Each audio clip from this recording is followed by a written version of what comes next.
আলুর chop.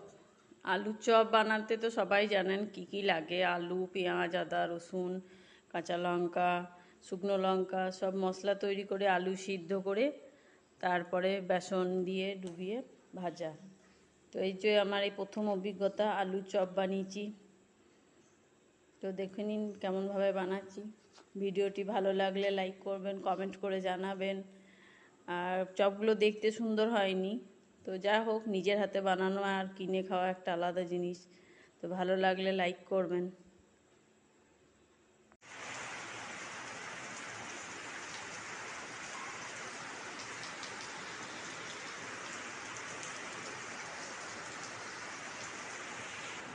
Hello বন্ধুরা, অনেক দিন পর আবার আমি ভিডিও বানাচ্ছি। এই প্রচণ্ড বৃষ্টি পড়ছে, আজকে থেকে এই বৃষ্টি হচ্ছে, সেই জন্য আজকে আলুর চপ বানাবো। তেল বসিয়ে দিয়েছি, গরম মশলা করে নিয়েছি, বেসন গুলেছি, এবার বানাবো।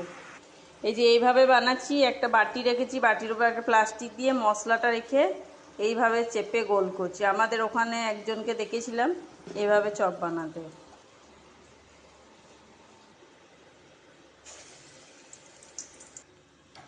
এই যে চপগুলো ভাজা হচ্ছে।